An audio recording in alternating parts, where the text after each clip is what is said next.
Nicola, you released some huge news about season 3. It is all about Colin and Penelope's love story. Yeah. How does it feel to finally have this giant secret off your chest? It's crazy because I have known the secret a really long time. I think 2 weeks into filming season 2, I got a call from Jess Brownell, our new showrunner, to be like, hey, so we're just looking at things and we think it makes sense for the development of the characters to do Colin and Penelope next, because we've seen them for 2 seasons, you know, her fawning over him not knowing, so she's like, I feel like it's going to be the time. So yeah, I've been mentally prepping for a long time, but when the news is finally coming out, I got stage fright and I was like, I'm too scared for it to come out, I'm too scared. But yeah, really? People are excited, so I hope the fans are happy and I think they're going to really love the story. Okay, what makes you scared? You said that you were scared when you first heard the news. What's the fear you've about? seen the show, right? You know what goes down in Bridgerton world, so like, yeah, all that's like quite intimidating, but Luke Newton is so great and he's such a wonderful scene partner, so I'm excited that it's the 2 of us on this journey together. And it's such a different love story from the previous 2, and so I'm excited for that. Yeah.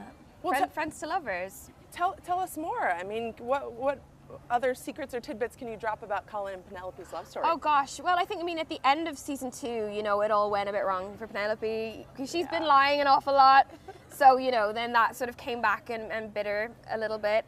And then, you know, seeing Colin saying he'd never court her, you know, she's devastated. Yeah. But I feel like that needs to happen in order for her to take him down off that pedestal she has him on and see him as just like a real fallible human being.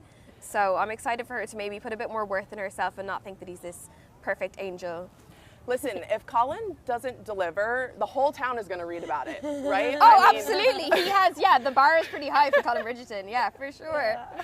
And are we going with Colin, Penelope, Featherbridge? What do we think? Featherbridge, I like. That's a new one. Yeah, Featherbridge is one I haven't heard. So I think Paula is the official fandom. Pollen Featherbridge. Pollen Featherbridge. Pollen Featherbridge. Let's put it all together. Now, Charithra, Miss Edwina and the Queen, they just have such a special bond, right? We heard the Queen say that she might have a suitor for Miss Edwina. I mean, is there a possibility that we're going to get to see her love story unfold? Well, you know, I think that what I've always said about season 2 is, and the show in general is it's about so many different types of love. And I think Edwina's journey and the journey that she needed to go on was about self-love. And finding love that was not relational to someone else. And finding self-worth that wasn't relational to someone else. So for me, like, that is her love story. And what happens in the future, I think, is just sort of like cherry on top of the cake. I mean, I'd love to see Edwina back with a super hot other half. Oh my God, I'd love that too, actually. We can put out the casting call for whoever Charithra wants. Super hot. That's the one requirement. Yeah. I want to circle back to something that you said, just talking about self-worth. Both of your characters really stepped into their power in season 2. You must be so proud of them, right? Yeah, it's amazing playing women who are really well written because they're complex, they're multifaceted. It's not like one's the goodie, one's the baddie. They do wonderful things and terrible things, and it's but they're all under, like, you can all, I think everyone can relate to the decision they made. Edwina and Penelope both do and say some not lovely things, but I hope that people can see where they're coming from. Yeah. Whether you agree with it or not, it makes sense in their heads. Yeah, totally. And we should allow women to, you know, be complicated and be brave. But I feel like, they deep down, even though they're young and figuring it out, I think they know who they are at the core of things. I think that's something that unites them. Yeah. And it's kind of more developing the courage to step into their identity, really. Yeah. Now, you had this love story, obviously, in season 2 that was full of twists and turns, ups and downs. You're getting ready to step into your own love story, Penelope's love story. Have you two talked about that at all, or do you seek advice from cast members who've done some of these scenes? Yeah, 100%. Like, it's so strange because, like, I think I've known for a long time this was coming, but I think you try and sort of put it off and put it into the back of your mind, and I really wanted to let season 2 have its moment because I knew how obsessed people were with this story. So it's only now I think I'm starting to go, oh, this is happening. It's real, and the world knows. So I chatted, actually Simone called me a couple of weeks ago and she was like, you know, it's nice to like pass the baton on to you, because I think that's the lovely thing about this show is, you know, like people, you have a moment and then you go, and now it's your time, and you know, I look forward to doing that for, you know, the next season. But I'm sure I'm going to be doing some phone calls being like, how does this work? What's happening? Yeah, there's going to be many of those probably. But they, like you and Luke Newton, who plays Colin, like, you guys know your characters so well. Yeah. So I'm so excited to see this. Yes, I mean, you got to give the people what they want. Yeah. We're gonna have to see some love making under the stars, okay? Well, look, they've known each other for 2 seasons, so you've had your slow burn. So I think, you know, it's gonna stick quite close to the book. I think I can say safely-ish.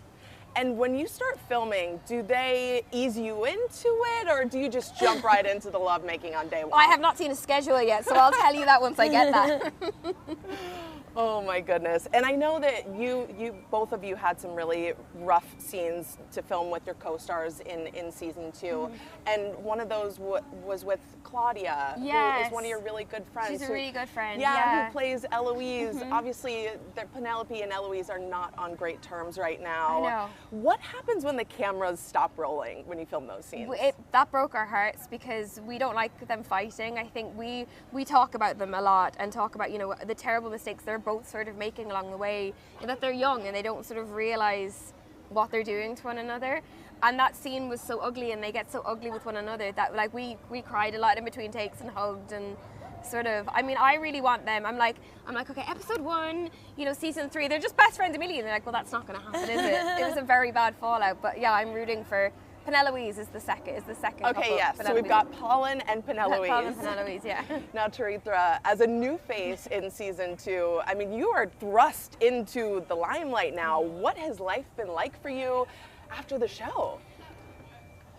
Normal, actually. I mean, I think there's 2 aspects to it.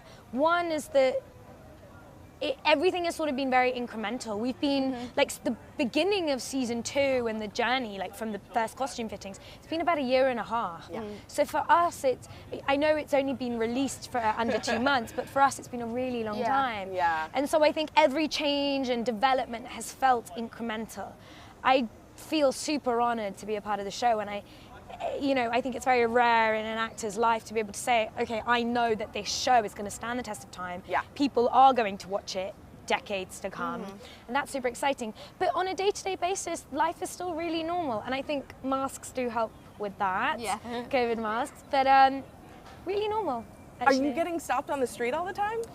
I think I'm not that recognizable when I'm not in costume. I don't believe you. I think you're being humble No, right now. I also think often when I've seen people, I've never had the confidence to believe it's them. Yeah. I'd be like, that sort of looks like this person, but I'm not sure. And then, you know, they've passed, so. So you're kind of able to maintain this anonymity. When people do stop you, what do they bow? Do they curtsy? Oh my God, I love that.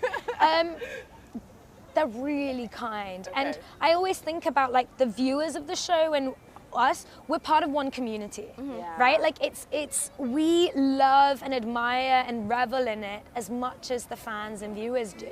So when I meet them and they go, oh my God, I love the show, and I'm like, me too! I'm so excited that we get to share this together.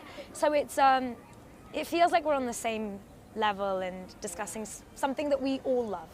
Well, that's the thing, right? Not everyone, in fact, there are very few people who get to experience what you're experiencing, which is being a part of something that is just so successful. What does it feel like to be part of this show? It's a massive honor. Yeah. It's a massive honor. Charithra and I had the privilege of going to the Bridgerton experience the other night. Oh my God. And seeing, like, fans of the show in costume. Amazing. And we went and surprised them. They didn't know we were going to be there.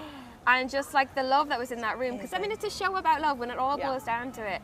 And that it brings people joy and happiness, and, like, the effort people put in, and, you know, like, did cosplays of us, and, like, dressed as the Queen, and all of this. It just, it's so much bigger than us, but it feels lovely to be a part of that community. Like, easily one of my best Bridgerton experiences 100%. was that. Yeah, it was amazing. It's seeing, and predominantly women and often people who are queer, it's like a space where they can celebrate joy and love is amazing, and often things that women particularly enjoy is often ridiculed. So to have that where they own loving period dramas and romance was amazing. Yeah. This is your Met Gala debut, right? Yes, it was, very, very much so. That dress is custom Richard Quinn. So he is an absolute genius. He designs for, like, Cardi B a lot, and Beyonce and Kendall Jenner's worn him, and we, you know, approached him for the Met and, you know, said, what do you think? And I used to sit at home in my sweatpants really judging everyone at the Met, being like, that's not on theme, that's not on theme, what are they thinking? So I was like, if I go, I need to like hit the theme. And, you know, it was Gilded Age, so we researched the era and the silhouettes and everything. And then he has such a specific fun style, and those feathers are something he did on the runway in a bridal look that Lila Moss wore. And when I saw that look, I loved it. So he incorporated those into it. And then like a major cape, if you're gonna do those stairs, you need a cape. Yes. To drag after you. Yeah. It was amazing. You talked about how you used to watch the Met Gala at home in sweatpants, and then you actually get to attend. Yeah. Who was the coolest person that you got to meet there? Do you know, everyone was really super nice. All these cute little kids on their school trip. Lin-Manuel Miranda was so lovely. I'm a huge fan of his, obsessed with Hamilton. And when I saw him, the first thing he said was, Nicola, we meet at last. And I was like, how do you know who I am? How do you know my name? Like, it was really crazy. I met Kris Jenner and Kim. Kim in the dress. So you and Kim, you're basically best friends, basically right? best friends. Yeah. And she was so sweet. And she was like, I saw you across the room. I wanted to say hello. I was like, are you kidding? I mean, it's so surreal, the whole thing. She's a big fan of the show, right? She's a big fan of the show. She told me she just started watching season 2. Yeah. Amazing. Yeah. What has, also one more person that you probably saw there, Regé-Jean Page, a little Bridgerton reunion? I haven't seen him since February 2020.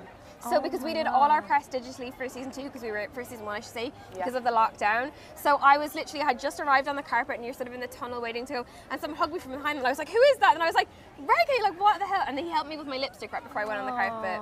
Because I had a little bit of fluff, and he was like, hang on. So. A true duke. A true duke, exactly, a true gentleman. Yeah, it was really great. I have some very intense Bridgerton fans in my life, and they will kill me if I don't leave without some sort of tidbit. I gotta at least try. Okay. So season 3, can you tease any new cast members, anything? From what I've heard, yes, I think so. I haven't read the scripts yet. I've just had an overview of the season, but yeah, I've heard there is. Yeah. Okay, but who?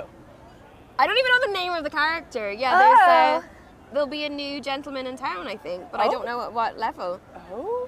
Yeah. No one's listening. I know. Just the three of us, right? Okay? This is such an intimate set. It's so intimate. I promise this will never get out. Yeah, but that's actually all I know. So thankfully, I can't get in too much trouble because I know so little. Yeah.